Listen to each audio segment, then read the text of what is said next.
Hello class! Today we're going to continue our lessons about money. So I want you to think back to what we learned in our first video.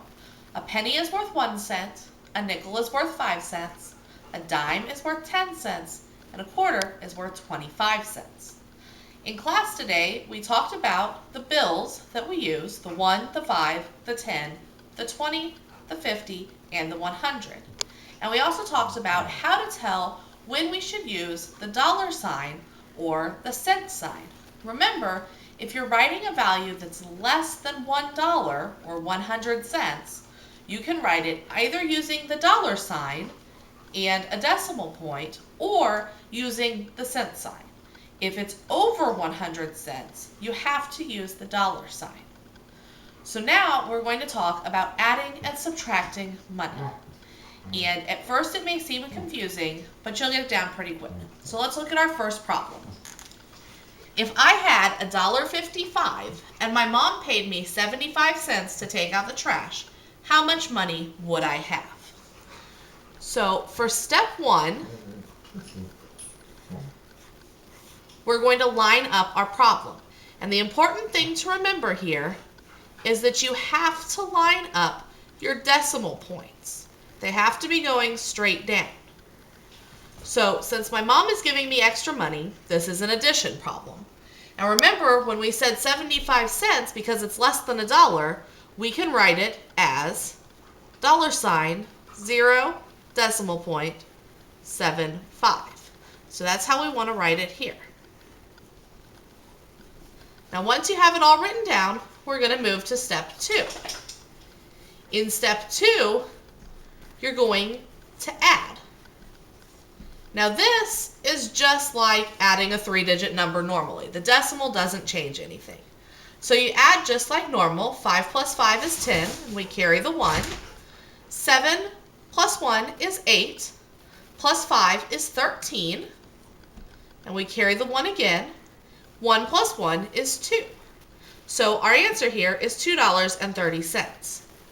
Now step 3, which I already did here, is to carry down the decimal point.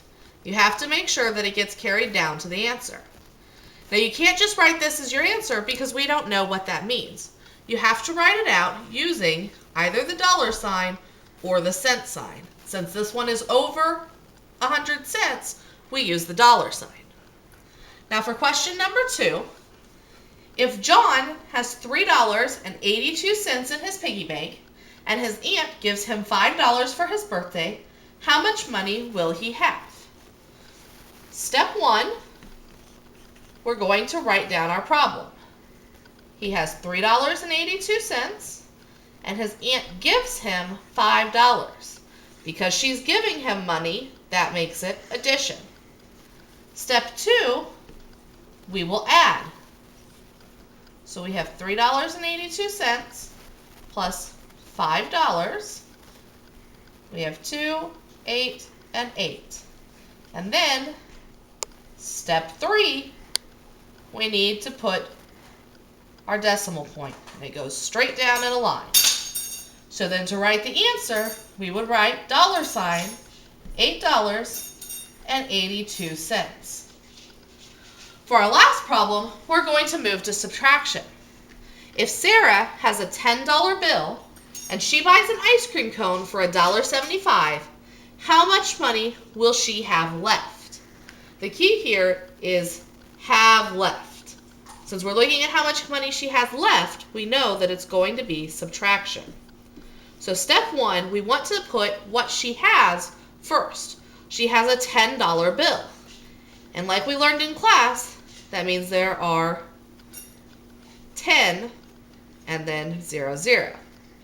So we know we're subtracting, and the ice cream cost $1.75. So we're going to write that in and make sure we line up our decimal points. Step 2 is to subtract. So we will go ahead and subtract, and because we have all these zeros on top, you know we're going to need to borrow. So we'll borrow from the 10, which makes it a 9, and makes the next one a 10.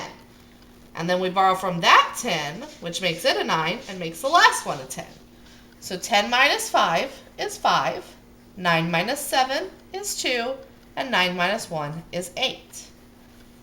And then for step 3, we have to remember to bring down the decimal point. So we would write the answer as $8.25. That's what Sarah has left. Now, I want you to get out the worksheet that I gave you in school today. There are 10 questions on it.